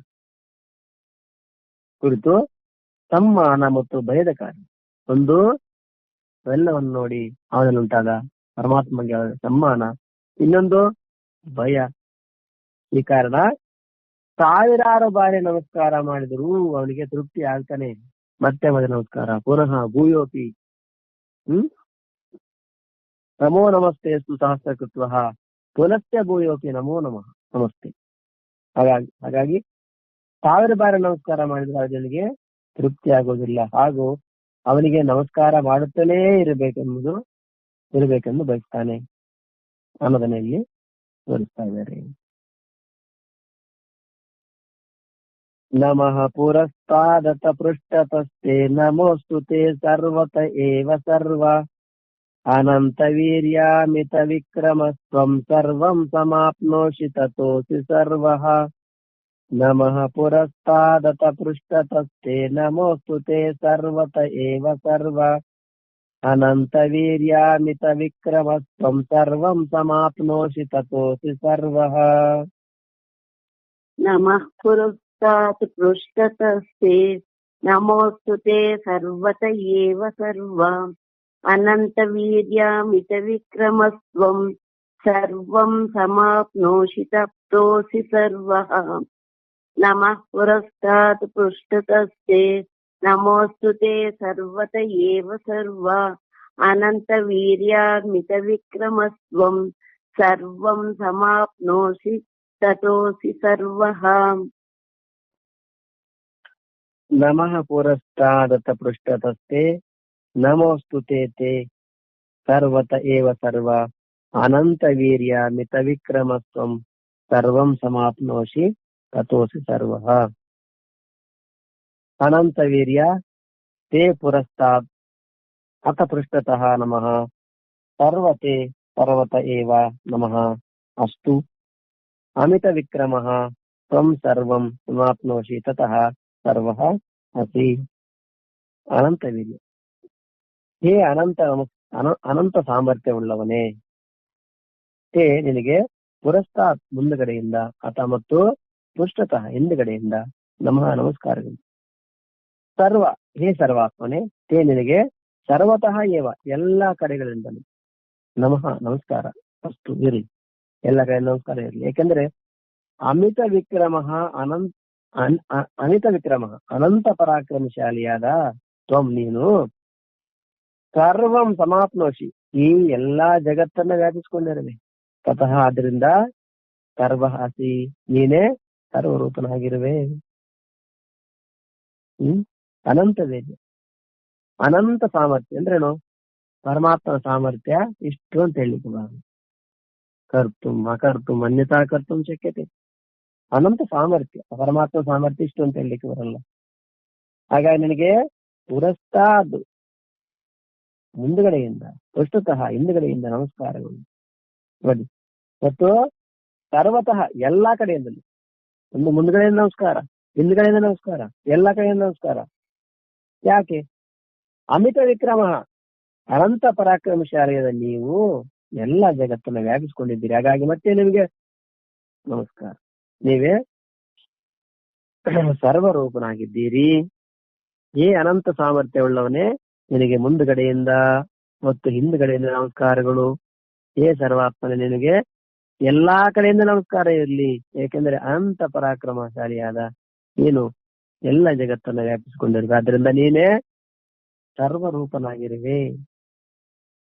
ಸರ್ವ ಸಂಬೋಧನೆ ಮಾಡಿ ಹಿಂದೆ ಮುಂದೆ ಮತ್ತು ಎಲ್ಲ ಕಡೆಯಿಂದ ನಮಸ್ಕಾರ ಮಾಡೋದ್ರ ಭಾವ ಏನು ಪ್ರಶ್ನೆ ಮಾಡ್ತಾ, ಸರ್ವ ಎಂಬ ಹೆಸರಿನಿಂದ ಸಂಬೋಧಿಸಿ ಅರ್ಜುನನು, ನೀನು ಎಲ್ಲರ ಆತ್ಮ, ಸರ್ವವ್ಯಾಪಿ ಮತ್ತು ಸರ್ವರೂಪನಾಗಿದ್ದೀಯೇ. ಅದಕ್ಕಾಗಿ ನಾನು ನಿನಗೆ ಹಿಂದಿನಿಂದ ಮುಂದಿನಿಂದ ಮೇಲೆ ಕೆಳಗೆ ಬಲ ಎಡೆಗಳಲ್ಲಿ ಎಲ್ಲ ಕಡೆಗಳಿಂದ ನಮಸ್ಕಾರ ಮಾಡುತ್ತೇನೆ, ಏಕೆಂದರೆ ನೀನಿಲ್ಲದಿರುವಂತಹ ಸ್ಥಳ ಇಲ್ಲವೇ ಇಲ್ಲ. ಆದ್ದರಿಂದ ಸರ್ವತ್ರ ಸ್ಥಿತನಾದ ನಿನಗೆ ನಾನು ಎಲ್ಲ ಕಡೆಯಿಂದ ಪ್ರಣಾಮ ಮಾಡುತ್ತೇನೆ ಎಂಬ ಭಾವವನ್ನ ತೋರಿಸಿರುವನು. ಸರ್ವ ಸಂಬೋಧನೆ ಮಾಡಿ ಹಿಂದೆ ಮುಂದೆ ಮತ್ತೆ ಎಲ್ಲ ಕಡೆಯಿಂದ ನಮಸ್ಕಾರ. ಏನಪ್ಪಾ ಏನಂತ ಸರ್ವ ಹೆಸರಿನಿಂದ ಸಂಬೋಧಿಸಿ. ಅರ್ಜುನ, ನೀನು ಎಲ್ಲರ ಆತ್ಮ, ನೀನು ಎಲ್ಲರ ಆತ್ಮನಾಗಿದ್ದೀನಿ. ಅಂದ್ರೇನು? ಎಲ್ಲರಿಗೂ ನಿನಗೊಂದು ಆತ್ಮ, ನನಗೊಂದು ಆತ್ಮ, ಅವ್ರಿಗೊಂದು ಆತ್ಮ, ಒಂದೇ ಆತ್ಮ ಎಲ್ಲರ ರೂಪದಲ್ಲಿ ತೋರ್ತಾ ಇದೆ. ಹಾಗಾಗಿ ಎಲ್ಲರ ರೂಪದಲ್ಲಿ ನೀನೇ ಇದೆಯಾ. ಹಾಗಾಗಿ ಎಲ್ಲರ ಆತ್ಮ ನೀನೇ, ಸರ್ವವ್ಯಾಪಿ. ಸರ್ವ ಎಂಬ ಹೆಸರಿನಿಂದ ಸಂಬೋಧನೆ ಮಾಡಿ ಅರ್ಜುನ, ನೀನು ಎಲ್ಲರ ಆತ್ಮ, ಎಲ್ಲರೂ ನೀನೇ ಆತ್ಮನಾಗಿದ್ದೀಯ. ನೀನೇ ಸರ್ವವ್ಯಾಪಿ, ಎಲ್ಲ ಕಡೆ ವ್ಯಾಪಿಸಿದೀಯಾ. ಮತ್ತು ಸರ್ವ ರೂಪ, ಎಲ್ಲಾ ರೂಪದಲ್ಲಿ ನೀನೇ ಕಾಣ್ತಾ ಇದ್ದೀಯ. ಯಾಕೆ? ಕಾಣುವಂತ ಎಲ್ಲಾ ರೂಪಗಳಿಗೆ ಪರಮಾತ್ಮನೇ ಆಧಾರನಾಗಿದ್ದೇನೆ. ಅಸ್ಥಿ ಭಾತಿ ಪ್ರಿಯ ನಾಮರೂಪ, ನಾಮರೂಪ ಬಿಟ್ರೆ ಅಸ್ಥಿ ಪ್ರಿಯ ಭಾತಿ ರೂಪದಲ್ಲಿ ಪರಮಾತ್ಮನೇ ಕಾಣ್ತಾ ಇದ್ದಾನೆ. ಅದಕ್ಕಾಗಿ ನಾನು ನಿನಗೆ ಹಿಂದಿನಿಂದ ಮುಂದಿನಿಂದ ಮೇಲೆ ಕೆಳಗೆ ಎಡ ಬಲಗಳಲ್ಲಿ ಎಲ್ಲಾ ಕಡೆಯಿಂದ ನಮಸ್ಕಾರ ಮಾಡಿ. ಸರ್ವ ಅದರ ಎಲ್ಲಾ ಕಡೆ, ನೀವು ಎಲ್ಲಾ ಕಡೆ ಸರ್ವ ಅನ್ನೋ ಸಂಬೋಧನೆ ಮಾಡಿ, ನೀನು ಎಲ್ಲರ ಆತ್ಮ, ಸರ್ವವ್ಯಾಪಿ. ಹಾಗಾಗಿ ಏನ್ ಮಾಡ್ಬೇಕು? ಎಲ್ಲಾ ಕಡೆ ನಮಸ್ಕಾರ ಮಾಡೋದಕ್ಕೆ ನಾನು. ಅದಕ್ಕಾಗಿ ನಿನ್ಗೆ ಹಿಂದಿನಿಂದ ಮುಂದಿನಿಂದ ಮೇಲೆ ಕೆಳಗೆ ಎಡ ಬಲಗಳಲ್ಲಿ ಎಲ್ಲಾ ಕಡೆಯಿಂದ ನಮಸ್ಕಾರ ಮಾಡ್ತೇನೆ. ಯಾಕೆಂದ್ರೆ ಯಾಕಪ್ಪ ಎಲ್ಲ ಕಡೆಯಿಂದ ಮಾಡ್ತೇನೆ? ನೀನ್ ಇಲ್ಲದಿರುವಂತ ಸ್ಥಳವೇ ಇಲ್ವಲ್ಲ, ನೀನ್ ಇಲ್ಲದೆ ಇರ್ತಕ್ಕಂಥ ಸ್ಥಳನೇ ಇಲ್ಲ. ಹಾಗಾಗಿ ನಿಮ್ಗೆ ಎಲ್ಲಾ ಕಡೆಯಿಂದ, ಮೇಲಿಂದ ಕೆಳಗಿಂದ ಎಲ್ಲಾ ಕಡೆಯಿಂದ, ಹಿಂದೆ ಮುಂದೆ ಎಲ್ಲ ಕಡೆ. ಯಾಕೆ ನೀವು ಎಲ್ಲಾ ಕಡೆ ಇದ್ದೀರಿ. ನೀನ್ ಇಲ್ಲದಿರುವಂತಹ ಸ್ಥಳ ಇಲ್ಲವೇ ಇಲ್ಲ. ಆದ್ರಿಂದ ಸರ್ವತ್ರ ಸ್ಥಿತನಾದ ನಿನಗೆ ನನ್ನ ಎಲ್ಲಾ ಕಡೆಗಳಿಂದಲೂ ಪ್ರಣಾಮ ಮಾಡ್ತಾ ಇದ್ದೇನೆ. ಎಲ್ಲಾ ಕಡೆ ಇರ್ತಕ್ಕಂಥ ನಿಮ್ಗೆ ನಾನು ಎಲ್ಲಾ ಕಡೆಗಳಿಂದ ಪ್ರಣಾಮವನ್ನು ಮಾಡ್ತಾ ಇದ್ದೇನೆ ಅನ್ನೋ ಭಾವನೆಯಲ್ಲಿ ತೋರಿಸ್ತಾ ಇದ್ದಾರೆ. ಇನ್ನು ಅಮಿತ ವಿಕ್ರಮ ಇದ ಪ್ರಯೋಗ ಮಾಡಿ. ಈ ವಿಶೇಷಣ ಪ್ರಯೋಗ ಇದು. ಅರ್ಜುನನು, ಸಾಧಾರಣ ಮನುಷ್ಯರಂತೆ ನಿನ್ನ ಪರಾಕ್ರಮವು ಪರಿಮಿತವಾಗಿಲ್ಲ, ನೀನು ಅಪರಿಮಿತ ಪರಾಕ್ರಮಶಾಲಿಯಾಗಿರುವೆ. ಅರ್ಥಾತ್ ನೀನು ಯಾವ ಪ್ರಕಾರ ಶಾಸ್ತ್ರಾದಿಗಳ ಪ್ರಯೋಗವನ್ನು ಲೀಲಾಜಾಲವಾಗಿ ಮಾಡಬಲ್ಲಿ, ಶಸ್ತ್ರಾದಿಗಳ ಪ್ರಯೋಗವನ್ನು ಲೀಲಾಜಾಲವಾಗಿ ಮಾಡಬಲ್ಲಿಯೋ ಅಂತಹ ಪ್ರಯೋಗದ ಕಲ್ಪನೆಯನ್ನು ಕೂಡ ಯಾರೂ ಮಾಡಲಾರರು ಎಂಬ ಭಾವನೆಯಲ್ಲಿ ಬರುತ್ತಾ ಇದ್ದಾರೆ. ಅಮಿತ ವಿಕ್ರಮ, ಅಮಿತ ವಿಕ್ರಮ. ಈ ವಿಶೇಷಣ ಪ್ರಯೋಗ ಮಾಡಿ ಅರ್ಜುನ, ಸಾಧಾರಣ ಮನುಷ್ಯರಂತೆ ನಿನ್ನ ವಿಕ್ರಮವು ಅಂದ್ರೆ ನಿನ್ನ ಪರಾಕ್ರಮ ಅದು ಪರಿಮಿತವಾಗಿಲ್ಲ. ಸಾಮಾನ್ಯ ಮನುಷ್ಯನ ಪರಾಕ್ರಮ ಇಷ್ಟು ಅಂತ ಹೇಳ್ಬೋದು, ಮತ್ತೆ ನಿನ್ನ ಪರಾಕ್ರಮ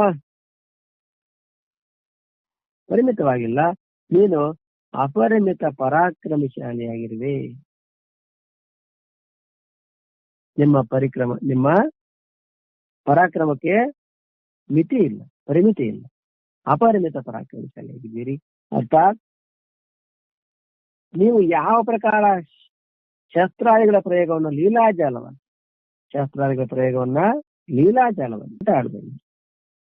ಇದು ಸಾಮಾನ್ಯರಿಗೆ ಸಾಧ್ಯ ಇಲ್ಲದೆ ಇರ್ತಕ್ಕಂಥ ವಿಷಯ.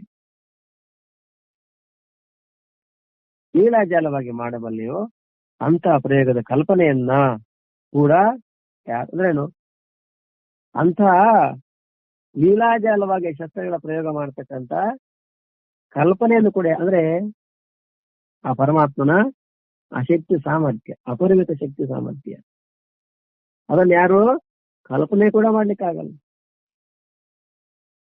ಆ ಒಂದು ಉದ್ದೇಶದಿಂದ ಇಲ್ಲಿ ಅಮಿತ ವಿಕ್ರಮ, ನಿನ್ನ ಪರಾಕ್ರಮಕ್ಕೆ ಪರಿಮಿತಿನೇ ಇಲ್ಲ ಅಂತ ಹೇಳಿ ಅರ್ಜುನ ಇಲ್ಲಿ ಹೇಳ್ತಾ ಇದ್ದಾನೆ. ನೀನು ಎಲ್ಲಾ ಜಗತ್ತನ್ನ ವ್ಯಾಪಿಸಿಕೊಂಡಿರುವೆ, ಇದರಿಂದ ನೀನು ಸರ್ವಸ್ವರೂಪನಾಗಿದ್ದೀಯೇ. ಈ ಮಾತರ ಅಭಿಪ್ರಾಯವೇನು? ಎಲ್ಲಾ ಜಗತ್ತನ್ನು ವ್ಯಾಪಿಸ್ಕೊಂಡಿದೀಯ. ಇದರಿಂದ ನೀನು ಸರ್ವ ಸ್ವರೂಪನಾಗಿದ್ದೀ. ಏನಪ್ಪ ಈ ಮಾತಿನ ಭಾವ ಅಂತ. ಅರ್ಜುನನು ಮೊದಲೇ ಸರ್ವ ಎಂಬ ಹೆಸರಿನಿಂದ ಭಗವಂತನನ್ನ ಸಂಬೋಧಿಸಿದ್ದನು. ಈಗ ಈ ಮಾತಿನಿಂದ ಸರ್ವತ್ವವನ್ನ ಸಿದ್ಧಪಡಿಸುತ್ತಿದ್ದಾನೆ. ನೀನು ಈ ಸಂಪೂರ್ಣ ಜಗತ್ತನ್ನ ವ್ಯಾಪಿಸಿಕೊಂಡಿರುವೆ. ವಿಶ್ವದಲ್ಲಿ ನೀನಿಲ್ಲದಿರಬಹುದಾದ ಕ್ಷುದ್ರಕ್ಕೂ ಕ್ಷುದ್ರತಮರಾದ ಅಣು ಮಾತ್ರ ಜಾಗ ಅಥವಾ ವಸ್ತುವಿಲ್ಲ. ಆದ್ರಿಂದ ಎಲ್ಲವೂ ನೀನೇ ಆಗಿರುವೆ. ವಾಸ್ತವವಾಗಿ ನಿನ್ನಿಂದ ಬೇರೆಯಾದ ಜಗತ್ತಿನ ಯಾವ ವಸ್ತುವೂ ಇಲ್ಲ ಎನ್ನುವುದೇ ನನ್ನ ನಿಶ್ಚಯವಾಗಿದೆ.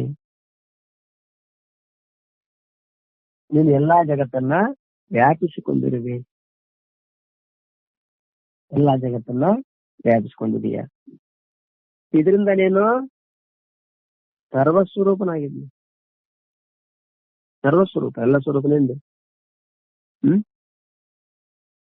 ಈ ಮಾತಿನ ಅಭಿಪ್ರಾಯ ಏನಂತ ಹೇಳ್ತಾ, ಅರ್ಜುನನು ಮೊದಲೇ ಸರ್ವ ಎಂಬ ಹೆಸರಿನಿಂದ ಭಗವಂತನನ್ನ ಸಂಬೋಧಿಸಿದ್ದನು. ಈಗಾಗಲೇ ಸರ್ವ ಎಂಬ ಸಂಬೋಧನೆಯಿಂದ ಅನಂತ ಸಾಮರ್ಥ್ಯವುಳ್ಳವು. ಸರ್ವ ಎಂಬ ಹೆಸರಿನಿಂದ ಸಂಬೋಧನೆ ಮಾಡಿದ್ದ ಅರ್ಜುನ. ಈಗ ಈ ಮಾತಿನಿಂದ ಸರ್ವತ್ವವನ್ನ ಸಿದ್ಧಪಡಿಸ್ತಾ ಇದ್ದಾನೆ. ಸರ್ವತ್ವ ಏನು? ನೀನು ಈ ಸಂಪೂರ್ಣ ಜಗತ್ತನ್ನ ವ್ಯಾಪಿಸಿಕೊಂಡಿರುವೆ. ಇದು ಸರ್ವತ್ವ, ಎಲ್ಲಾ ಕಡೆ ಇದೆ.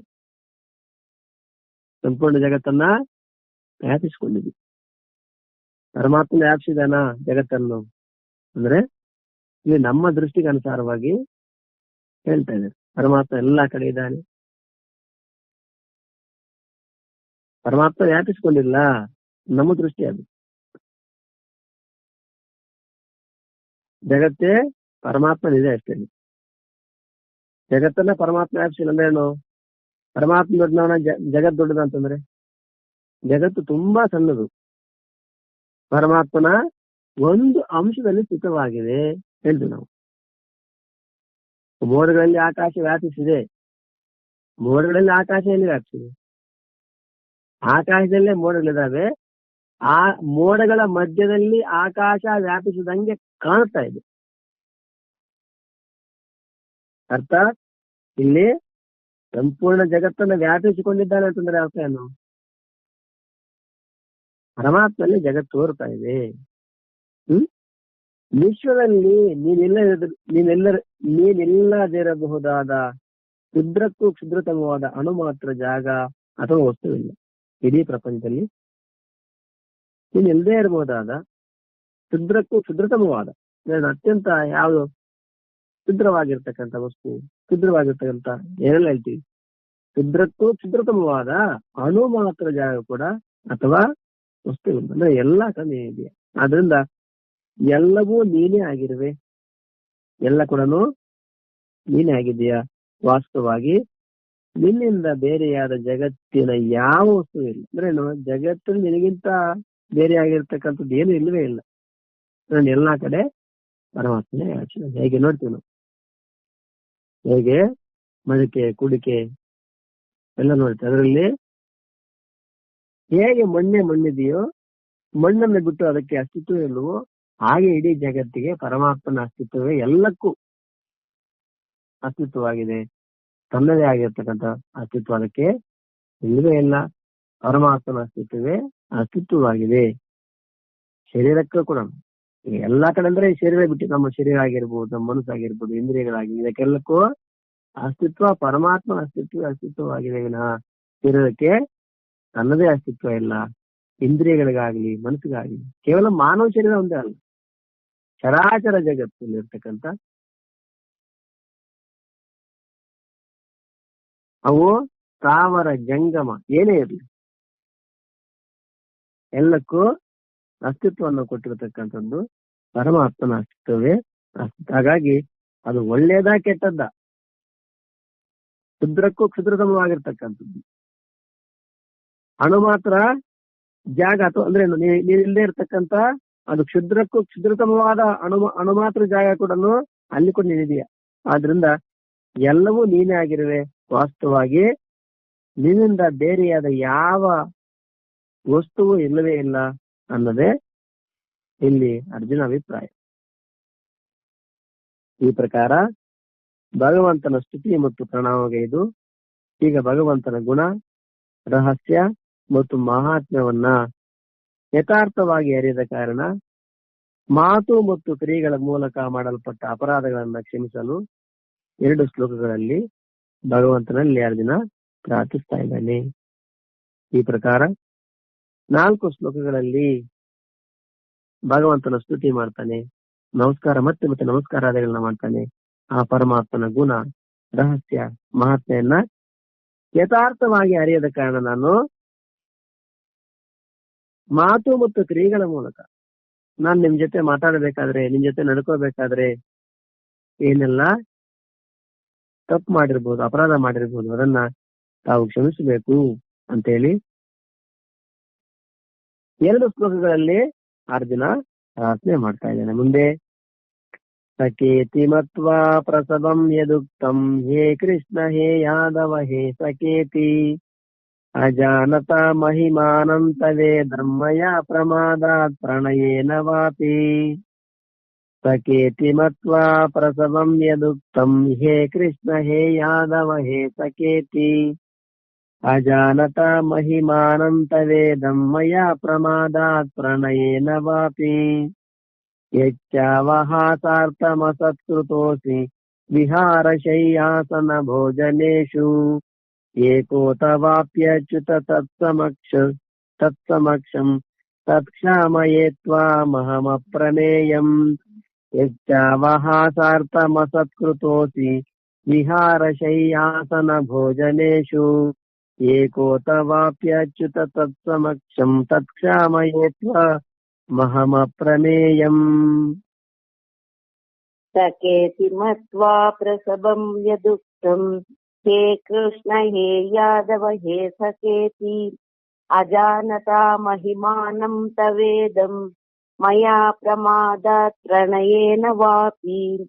ಸಕೇತಿ ಮತ್ವಾ ಪ್ರಸವಂ ಯದುಕ್ತಂ ಹೇ ಕೃಷ್ಣ ಹೇ ಯಾದವ ಹೇ ಸಕೇತಿ ಅಜಾನತಾ ಮಹಿಮಾನಂ ತವೇದಂ ಮಯಾ ಪ್ರಮಾದಾತ್ ಪ್ರಣಯೇನ ವಾಪಿ. ಯಚ್ಚಾವಹಾಸಾರ್ಥಮತ್ಕೃತೋಸಿ ವಿಹಾರಶಯ್ಯಾಸನ ಭೋಜನೇಷು ಏಕೋ ತಥಾವ್ಯಾಪ್ಯುಚ್ಯುತಮತ್ ತತ್ಸಮಕ್ಷಂ ತತ್ಕ್ಷಾಮಯೇ ತ್ವಾಮಹಮಪ್ರಮೇಯಂ. ಯಚ್ಚಾವಹಾಸಾರ್ಥಮತ್ಕೃತೋಸಿ ವಿಹಾರಶಯ್ಯಾಸನ ಭೋಜನೇಷು ತಥೋ ಏಕೋ ತಥಾವ್ಯಾಪ್ಯಚ್ಯುತ ತತ್ಸಮಕ್ಷಂ ತತ್ಕ್ಷಾಮಯೇ ತ್ವಾಮಹಮಪ್ರಮೇಯಂ. ಸಕೇತಿ ಮತ್ವಾ ಪ್ರಸವಂ ಯದುಕ್ತಂ ಹೇ ಕೃಷ್ಣ ಹೇ ಯಾದವ ಹೇ ಸಖ ಇತಿ ಅಜಾನತ ಮಹಿಮಾನಂ ತವೇದಂ ಮಯಾ ಪ್ರಮಾದಾತ್ ಪ್ರಣಯೇನ ವಾಪಿ.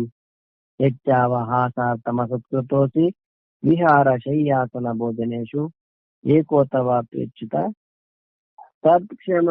ತತ್ಕ್ಷಾಮಯೇ ತ್ವಾಮಹಮಪ್ರಮೇಯಂ.